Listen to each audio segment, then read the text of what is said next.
Olá, meus amores, boa tarde. Estamos no ar ao vivo com mais um OnLive nesta quinta-feira. E hoje nós estaremos aqui com um convidado muito especial e para falar sobre um assunto que nós sabemos hoje em dia que a maior importância dele é ter sensibilidade, dedicação, não só dos pais, como também dos familiares. E isso para tratar, né, desse assunto com acolhimento e amor.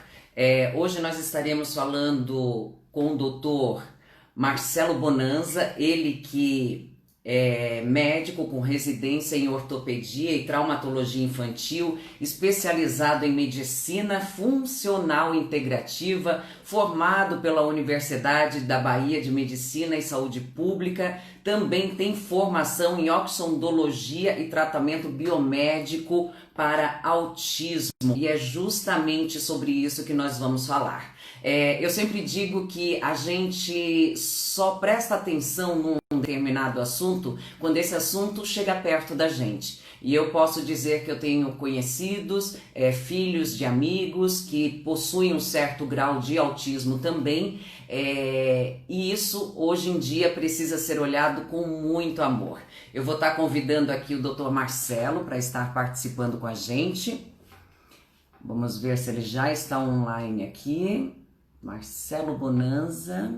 Não sei se vocês estão vendo aí. Quem puder já ir convidando os amigos, mande o aviãozinho. Deixa eu ver aqui. Bonanza. Ainda ele não está online, mas enquanto isso a gente vai esperando aqui. Já tem alguns alguns parceiros nossos aqui, o Márcio Renzo, a Regina. Já fica aqui o nosso convite que depois eu vou estar postando no Stories, tá? Convite da peça de teatro que você pode estar assistindo online hoje à noite. Lógico que logo depois do programa Vem Pra Rua, que vai ao ar às 20 horas. Deixa eu chamar aqui o doutor, vamos ver se ele já está online. Vamos chamar o Fernando Verdasca para ver se ele ajeita aqui pra gente. O doutor deve ser ocupado. Olha só, dona Terezinha, seja bem-vinda. Leandro Freitas, nosso pessoal aí, isso mesmo, a Vida é PAC. Mais uma live aí bem educativa para que a gente fique aí sempre bem informado. Antônio Vicente já está aqui online com a gente, a Fabiana lá de Blumenau, Marcelo, vamos já chamá-lo, doutor. Agradecendo o com que também está nos permitindo, assim... Ai, olha só, tá acabando uma consulta, calma. Vamos ver como é que está o volume. Boa tarde, doutor, tudo bem? Boa tarde, é um prazer, uma satisfação. Você que é uma referência no Brasil, na comunicação. Desculpa o atraso, hein? Estava atendendo uma criança e aí a gente tem hora para começar e não tem hora para acabar. Não, fique tranquilo, seja muito bem-vindo aqui ao nosso espaço. É sempre um prazer enorme poder estar trazendo profissionais como você, né? Eu posso chamar de você. Afinal, a gente vive um momento aí tão delicado em que a gente precisa olhar mais para o outro, né? Porque a gente, mais do que ninguém, procura respostas por tantas coisas. E por que não falar de um assunto que eu digo até mesmo como jornalista, que sempre foi deixado um pouco de lado, né?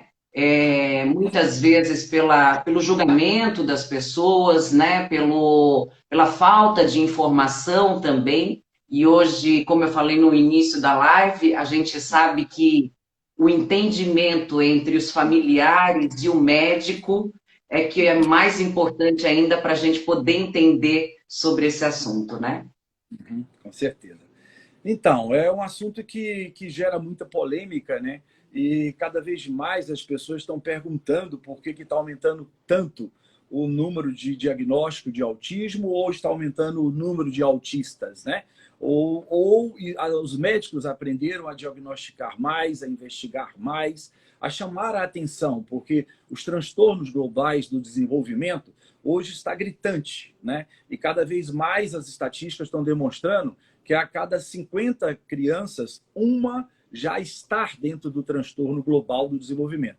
Muita gente pergunta assim, mas e o autismo que você conhecia de antigamente? É o mesmo autismo que você fala hoje, quando a mãe, quando um pai recebe o diagnóstico de autismo, que geralmente desaba, né? Então ainda um choque muito grande. Apesar de que quando a gente convive no meio de autismo, a gente fala de autismo todo dia, o dia todo, né? Então, para a gente é muito comum, é muito normal, né?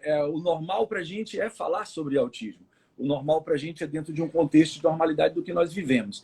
Mas ainda para as pessoas que estão chegando agora, que recebem um diagnóstico, que um pediatra, com um pedagogo ou algum fonoaudiólogo fala, olha, consulte um médico porque ele está com um sintoma, ele não está participativo, ele não está interagindo, ele está com ausência visual. Isso é um choque, né? É um choque muito grande. Porque todo mundo deseja que seu filho comunique, que seu filho seja funcional, que o seu filho evolua, que o seu filho aprenda, que participe da humanidade, participe da civilidade, né?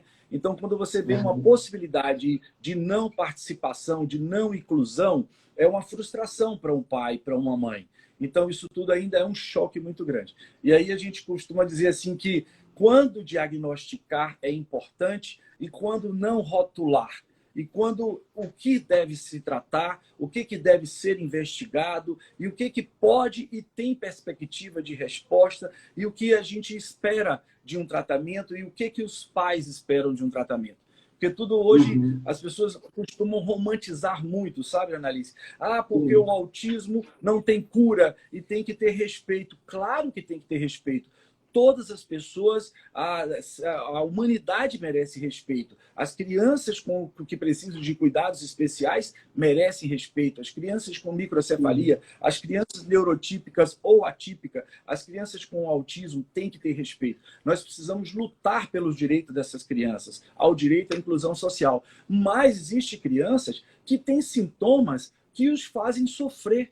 Tem sintomas que a criança não dorme. Tem crianças que pulam o dia inteiro, estereotipam, flaps, giram, bate a cabeça, entra embaixo da mesa, não interagem, não comunicam, não vivenciam. Então, essas crianças têm algo que está inflamado, tem sintomas que está demonstrando que está acontecendo erros de conexões neuronais. Existe um erro inato de metabolismo ali que precisa ser investigado. Então, a gente fala que nós não estamos aqui para curar. Quem cura é Deus. Nós estamos aqui para tratar, nós estamos aqui para cuidar. Então, essa visão da saúde integrativa, essa visão de medicina integrativa, vem nos ajudar a ter um olhar amplo para poder ajudar esses pais, essas crianças.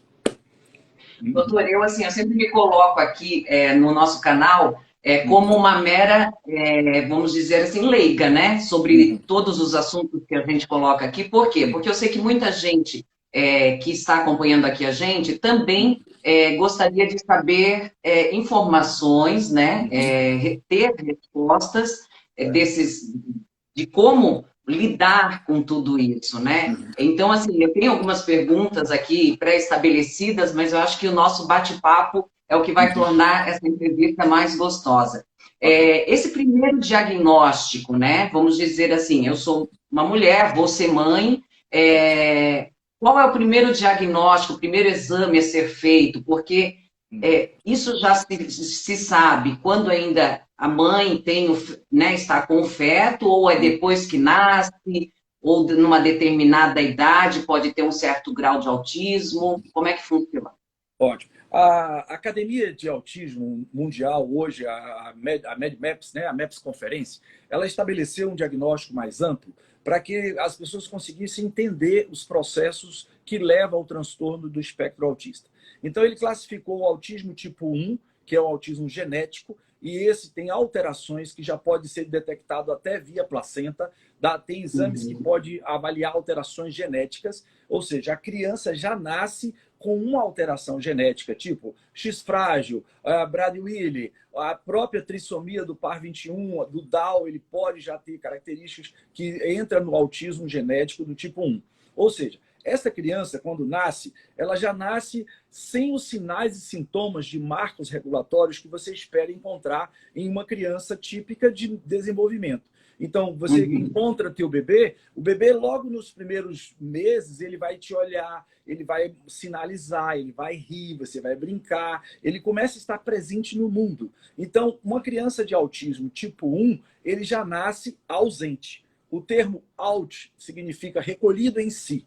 Então, ele já nasce recolhido, ele já não estabelece comunicação com você e com o meio. Então, a criança, nos primeiros 6 meses, você espera que aquela criança venha a te dar os sinais de balbuciar, de sorrir pelo gracejo da mamãe, ou você começar a acompanhar o que você faz, ele te imita.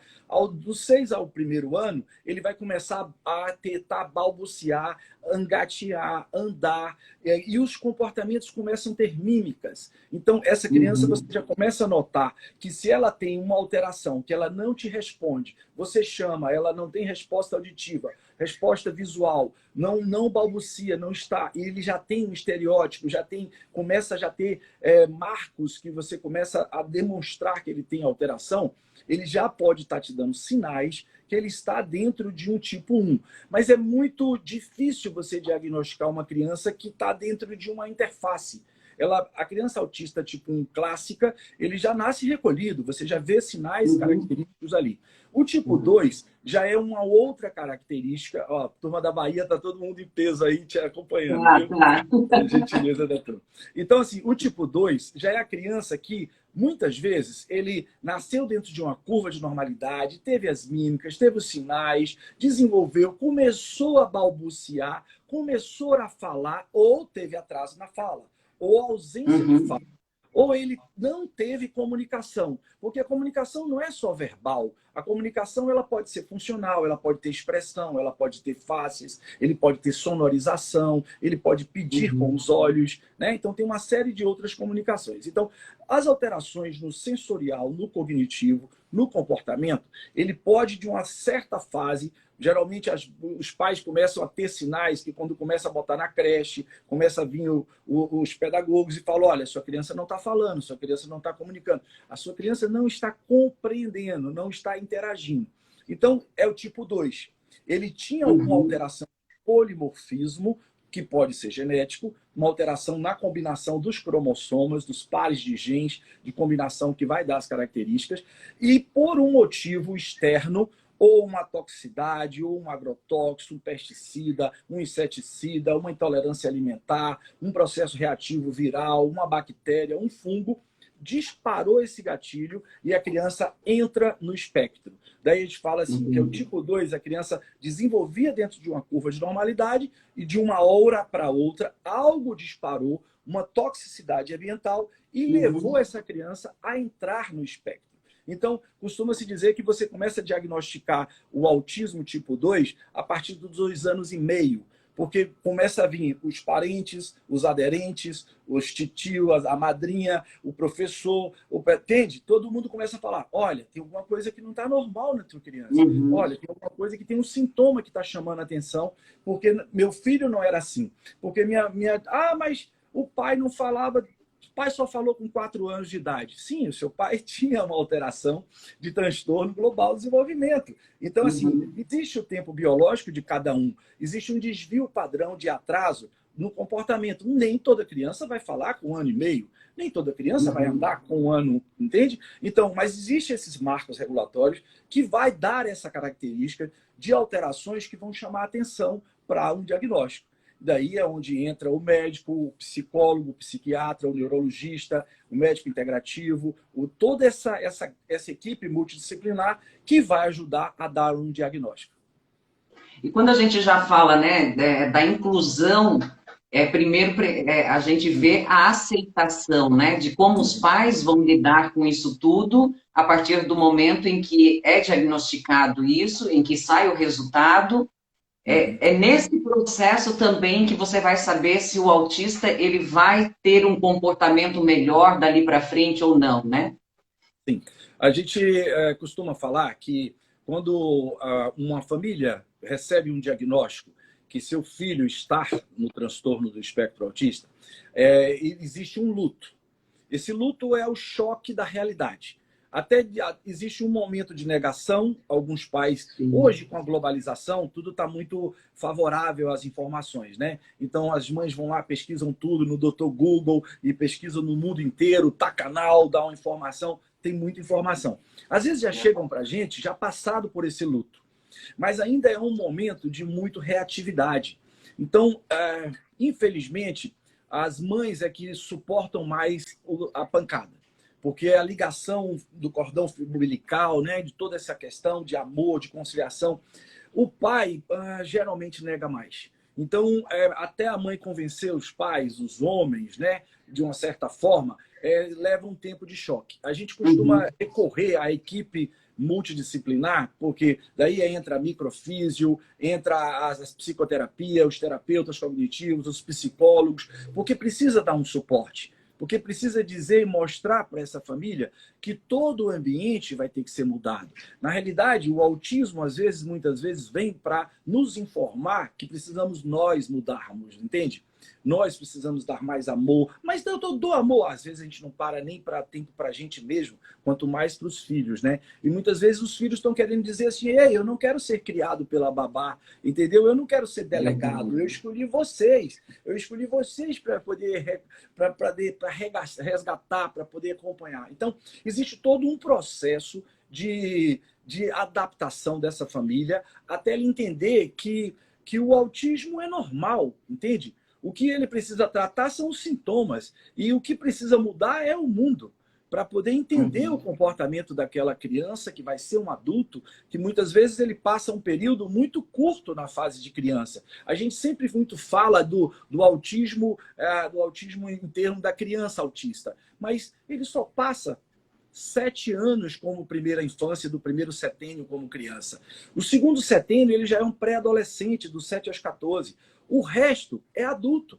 Então nós vamos ter muito mais tempo como adulto do que como criança. Mas as pessoas parecem que o autista adulto sumiu, entende? O autista adulto parece que não existe. E se você precisa adaptar esse autista adulto a um mundo lá fora. E o mundo lá fora Verdade. é um mundo muito rude, né? Então, a gente precisa pensar na inclusão do adulto autista para o que eles desenvolvem propriedades intelectuais, propriedades de neuroplasticidade, propriedade de reconhecimento. Tenha o sintoma próprio dele, é o mundo próprio dele. Muitas vezes, todo mundo pensa que o autista não interage ou não é carinhoso. Não, eu tenho autistas carinhosíssimos. Eu tenho autistas que interagem por demais. Eu tenho autistas que adoram o microfone. Entende? Eu tenho crianças que costumam dizer assim, é ex-autista, porque corrigiu os sintomas, né? Tá aqui o doutor Dudu, que está aqui acompanhando a live, que era uma criança que ele era averbal. E hoje ele diz muito bem claro, eu vou ser médico. Né? Então, assim, Olha hoje que legal. ele já acompanha, está dando aula, ensina as outras crianças, entendeu? Então, tudo isso é um Uhum. cenário, né? Um E é universo muito lindo, grande. né, ver esse crescimento e esse desenvolvimento, né, doutor? Eu tenho muita gente aqui que está participando com a gente, quero agradecer muito a companhia de todos. A Cibele Milene, ela é de Blumenau, Santa Catarina, é uma amiga minha de infância, e ela tem um filho de 14 anos que Uhum, foi diagnosticado aos 3 anos com transtorno de Asperger, uhum. e ela gostaria de saber os mitos e verdade. Não sei se eu falei certo o nome. Tudo bem. Algumas pessoas chamam de Asperger, outro Asperger, mas está tudo no Ah, meio, está tudo certo. Uhum.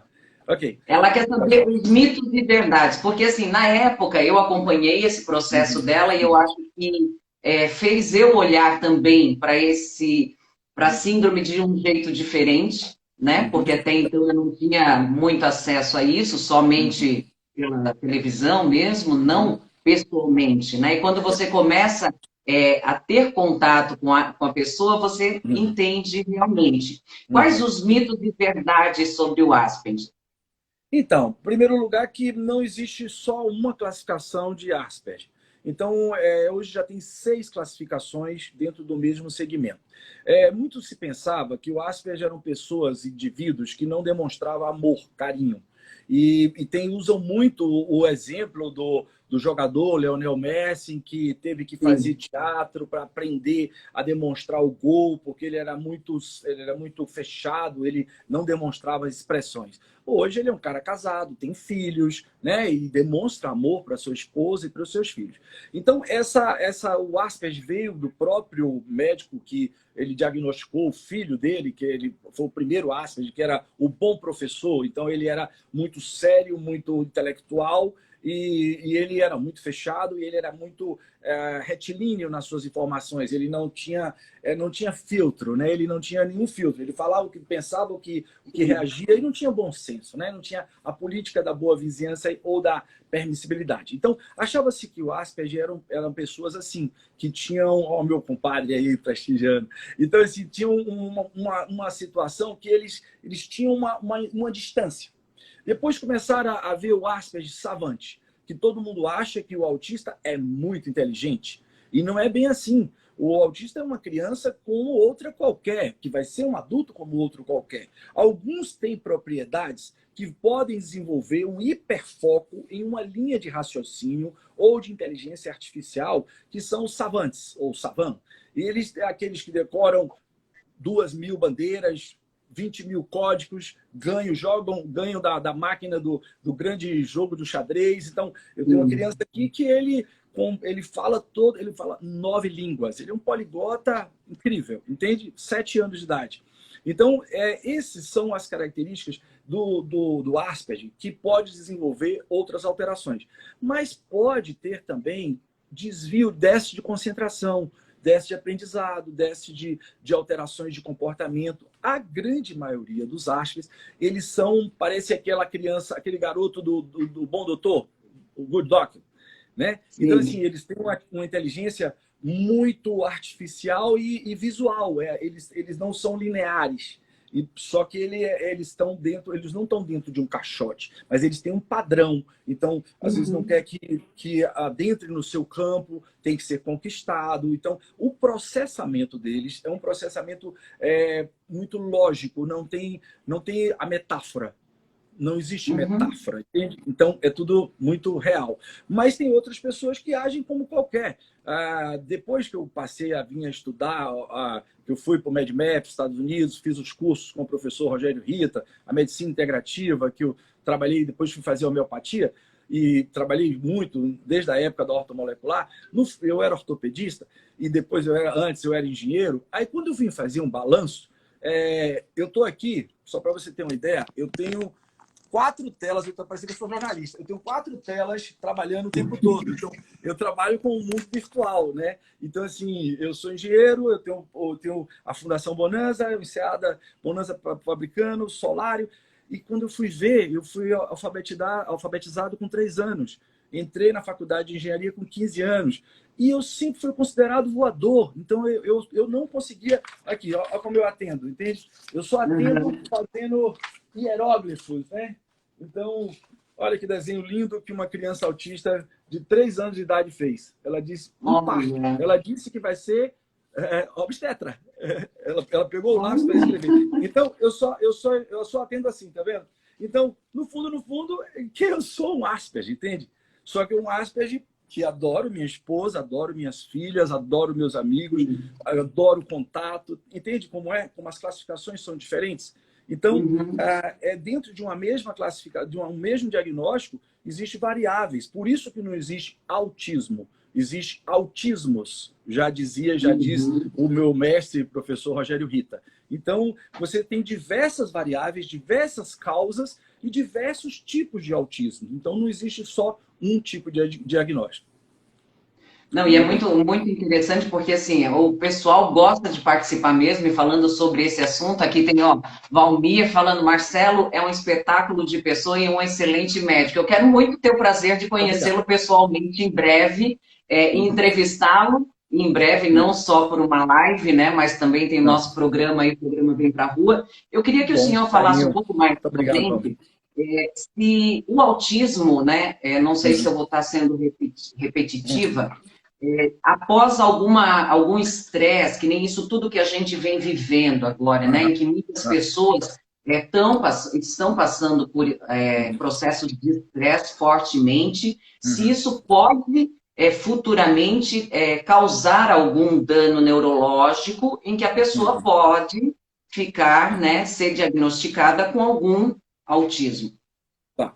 Então, eu estou atendendo muitas crianças que estavam dentro de um comportamento, dentro de uma vivência de vida, que tinha algumas alternâncias. Os pais falam assim: olha, ele chegou a enfileirar brinquedos, ele começou a rodar rodinha, ele tinha alguns comportamentos que ele não queria se apresentar na escola, no teatro, em toda essa questão. Mas ele desenvolvia dentro da normalidade, na escola, alfabetizou, estudando, todos os processos da criança que ele tinha que atingir, melhor aluno, nota, tudo. Agora, na pandemia, a criança desenvolveu um processo que ninguém entra no banheiro dele, ninguém entra no quarto dele, ele não quer mais sair para a sala, não quer mais sair de dentro do casulo dele. E está entrando, está começando com tique, está começando com estereotipia, e ele não quer mais falar, ele Ou seja, entrou ele regrediu daquele processo que ele já vinha. vencendo. Uhum. Então, ele no início ele tinha algumas alteraçõezinhas de transtornos comportamentais, mas ele passou sobre depois do contexto agora da pandemia, de todo esse processo que você, mais do que ninguém, está vivenciando aí, com todas essas níveis de informações e de medo que a população criou, porque a pandemia é real e não pega só na televisão, pega seu tio, seu avô, seu pai, entende? E isso veio para dentro, o medo veio para dentro da cabecinha da criança. E muitas crianças entraram na pandemia ainda na infância e vão sair já na adolescência ou maduras.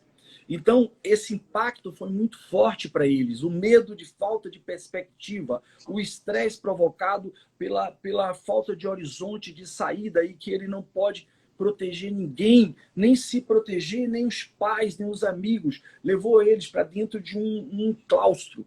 E esse claustro está levando Aquela muitas crianças. individualidade que ele tinha foi retirada dele novamente, né? Isso. E aí eles não estão conseguindo vivenciar, não estão conseguindo sair desse processo psicossomatizado do que o momento apresentou para eles. Eles não têm saída, eles não têm opção. E está todo mundo com medo, os pais também estão com medo. Então, essa criança está Sim. entrando em um mundo próprio, num claustro, e está entrando dentro de um comportamento que leva aos sintomas do espectro autista. Então, eu estou recebendo Uhum. diversas famílias aqui, diversos pais. Doutor, eu achava que meu filho tinha um comportamento alterado, mas agora ele está com o comportamento de uma criança autista.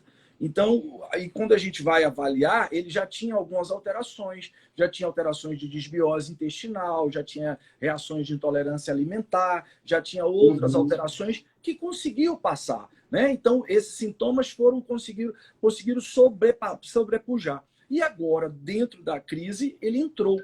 Então, a gente costuma dizer que você pode ser e você pode estar. E você pode entrar. Então, Uhum. existe uma grande diferenciação entre ser e estar. E esse estar pode ser por um estresse psicológico. Uma criança que a gente vinha acompanhando que tinha uma curva de normalidade típica e depois ele foi assaltado em casa, depois assaltaram o sítio da família, depois raptaram a mãe dele e um impacto em cima do outro. A criança entrou em um Uhum. medo, em um pânico, que esse estresse emocional fez com que ele se recolhesse. Daí ele não queria mais se comunicar, não queria mais falar. Então Sim. houve um estresse externo que provocou ele estar dentro. Depois a gente teve que trabalhar toda essa parte, investigar por que ele tinha essa propensão, por que ele tinha essa predisposição e o mundo que se apresentou impactou ele, disparou um gatilho, porque não foi a causa só o estresse. Porque eu tenho diversas outras pessoas que passam por assalto, por traumas, por estresse e reagem bem. Por que ele não Uhum. reagiu? Ou seja, ele tinha uma predisposição de fatores e esses fatores foram disparados por um gatilho externo. Uhum. Entendeu? E até mesmo o fato, né, doutor, de antes ele poder estar fazendo outras coisas socialmente, né, saindo de casa para fazer alguma atividade, nada, e isso enclausurado dentro de casa, pelo que a gente vem vivendo aí, Aham, isso com aham. certeza desperta não só neles, como todos em nós todos, né? Sim. Coisas que, sentimentos, emoções que a gente às vezes não consegue expor, imagina para quem tem a síndrome do autismo. Outra coisa que eu queria muito perguntar é sobre a Fundação Bonanza, né? Que faz um trabalho aí. Como é que surgiu a ideia de constituir essa fundação? Bom, eu sempre me perguntava, né? Assim, meu pai criou o nome Bonanza, que era para ser esperança. E ele sempre falava assim: você tem que se perguntar qual é o teu papel aqui? O que você veio fazer aqui nessa humanidade? Como você pode ajudar a humanidade, a sua comunidade, a sua família, a si mesmo? Então isso ficava reverberando dentro da minha cabeça. O meu avô é de uma linha que era do positivismo. Não sei se você lembra, logo depois do romantismo veio o positivismo, que era é, hei de Também sou vencer. assim. É, né? Então, o hei de vencer. Então, com todo esse processo, sempre batia na minha cabeça e eu fui para a medicina porque eu tive uma intoxicação no polo petroquímico e fui considerado epilético. Então, eu vinha da engenharia e tive que mudar de vida, mudar de segmento em novos horizontes. E graças a Deus, caiu um anjo na minha vida, uma neurologista, que me pegou para investigar e descobriu que eu não era epilético. Que eu fosse epilético, tudo bem, mas eu não era. E eu estava sendo tratado com Cardenal, Epelin, com todo um monte de medicamento como epilético. E descobriu que era uma intoxicação de tolueno. E daí me deu uma proposta de procurar médicos de vanguarda que estava chegando no Brasil com uma informação muito grande, o doutor Hélio Pova, doutor Arthur Lemos, os médicos da horta molecular, do equilíbrio ortossistêmico, os discípulos do Linus Pauling. E eu fui lá atrás desses médicos para entender o que eles tinham para oferecer para que eu não pudesse estar usando anticonvulsivante a vida toda. E eu fui maravilhosamente agraciado com esses médicos, me desintoxiquei, controlou, tirou os meus medicamentos. Falei, poxa, isso devia ser oferecido para outras pessoas, outras possibilidades, né? O mundo seguiu, eu fui fazer medicina, fui ortopedista, traumatologista, e daí caiu depois de 7.000 cirurgias, né, de trauma que eu fiz, caiu a ortomolecular na minha frente para eu voltar com o professor que me cuidou, né, o médico que me cuidou. Então eu fui fazer ortomolecular. E dentro desse contexto todo, eu viajava nesse processo que eu sempre queria algo mais. Então veio a medicina anti-age, o Ítalo Rachid, a modulação hormonal, a ortomolecular, a homeopatia. Eu falava, gente, está faltando algo mais. Quando a secretária que eu tratei aqui, a secretária de Ação Social e Combate à Pobreza, a Tia Heron, ela falou, Marcelo, você está fazendo um trabalho lindo com essas crianças autistas, você foi para tratar lá, foi para o MedMap, Estados Unidos, você está fazendo um trabalho de recuperação. Eu vi crianças que não falavam, estão falando, eu vi crianças de comportamento, e eu comecei a trabalhar com as crianças de paralisia cerebral, ativação de neuroplasticidade. Eu vi lá o que o Dr. Brad Street fez lá nos Estados Unidos, criando o GCMAF, eu comecei a criar o Neuroplasmaf. Ela falou, Marcelo, essas crianças com sequela da microcefalia, do Zika vírus, elas não estão tendo recurso, não tem ninguém que está olhando aqui, o sistema não está olhando por essas crianças. A gente tem um centro-dia, mas fica ali só naquela fisioterapia, não sai daquilo, não tem um universo. Muitas crianças são consideradas anencéfalas e tudo mais. Será que você podia ajudar essas crianças? Eu falei, claro, Cheron, traga ela para cá. Então, assim, não dá para trazer para cá. São 206 crianças lá no centro-dia e você não vai conseguir comportar essas crianças aqui. Tá? Então, eu falei, bom, eu vou chamar a minha equipe, né? Nossa equipe, Tatiana Botino, a Cris Menezes, a fisioterapia, a psicologia. Vamos lá, a Soninha, vamos lá conhecer. Quando eu cheguei lá, eu vi tanto sorriso, eu vi tanta criança, sabe? Linda, com uma expressão e presa dentro daqueles corpinhos, assim, e precisando alguém dizer assim, eu preciso de um cuidado a mais, Precisando de esperança, né, doutor? de Precisando um de olhar esperança. especial, né? E eu falei, pô, tô dentro, vamos embora, vamos começar a ativar a neuroplasticidade nessas crianças. E aí a gente começou, porque se a gente tinha os recursos aqui, a terapia de tecnologia de reorganização neuropsicofísica, a melhor tecnologia REAC do mundo, lá do Instituto Rinaldi Fontani, da Itália, ativação de Bemer, capacete mental. E as crianças que tinham recurso, as crianças que tinham condições financeiras ou que tinham algum convênio, melhoravam, ativavam neuroplasticidade. Poxa, a gente via que se tem recurso, tem solução. Ou seja, a outra criança que tem uma microcefalia, uma limitação, só porque não tinha recurso, não tem solução. Então a gente falou assim, a gente precisa fazer alguma coisa. Aí eu falei, bom, eu já tinha um sonho de abrir uma fundação, né, para poder tratar as mães, as mulheres que sofrem com fibromialgia e dor crônica, as crianças autistas. Aí caiu a mão na roda, né? Eu falei com minha esposa, amor, vamos abrir uma fundação. Aí ela disse, eita, vem mais um sonho maluco seu aí. Eu falei assim, vou abrir uma fundação. Aí eu já comecei, como eu sonho demais, né? Eu aprendi a sonhar com meu pai, o sonhador até. Eu falei, vou montar uma cidade encantada, vai ser o Solário Bonanza, e a gente vai abrir a fundação, e a gente vai fazer criação, hortas orgânicas, vamos fazer imersão dessas crianças, vamos fazer uma fundação. Aí começamos a fundação. E a gente pegou um grupo de crianças, 26 crianças, a gente começou a ativar a neuroplasticidade.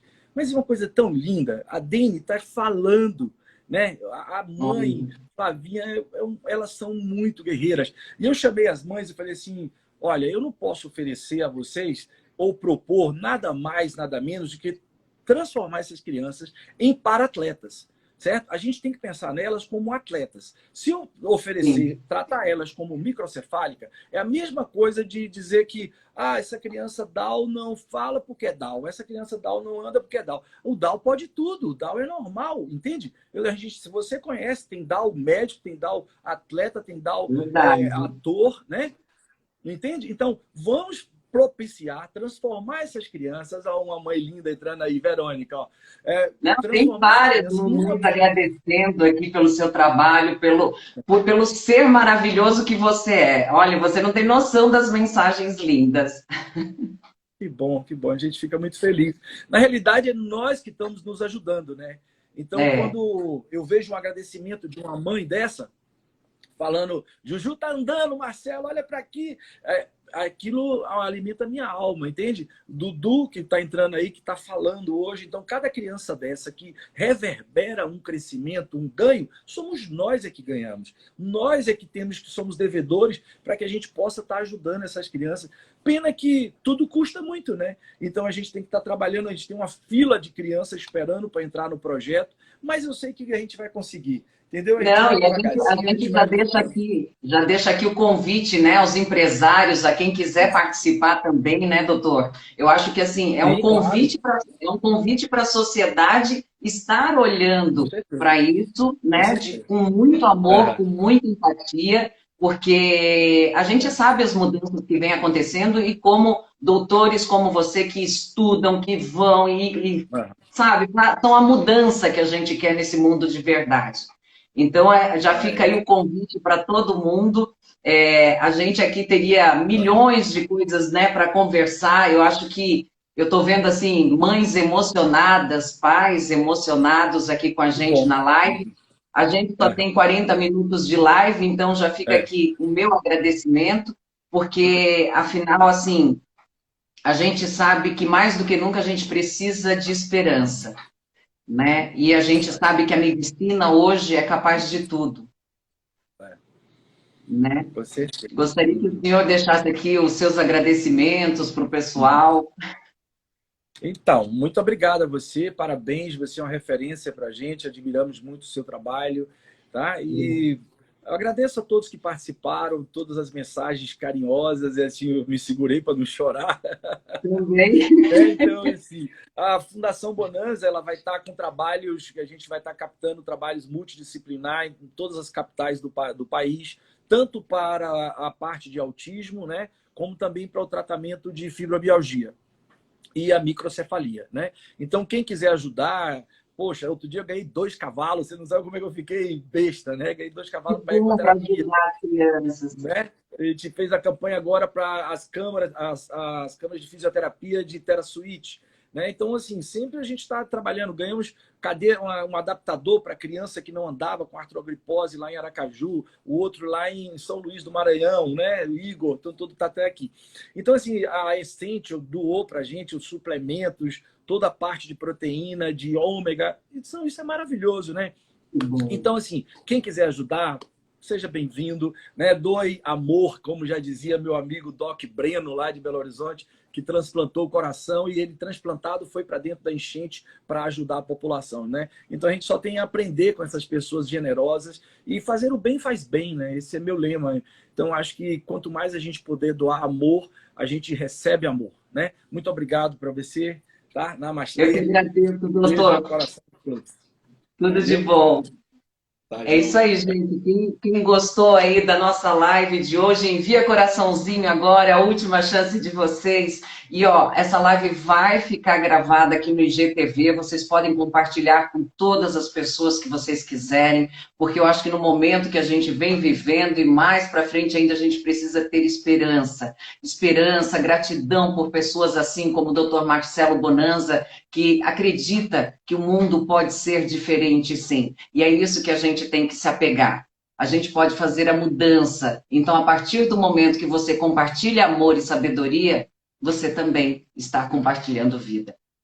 Um beijo para vocês e segunda-feira a gente está de volta. Não esqueça, hoje à noite às 20 horas tem programa Vem Pra Rua Gastronomia e Cultura, direto de Monte Verde, lá no nosso canal no YouTube. Então, fica aí o nosso convite para vocês. Um beijo!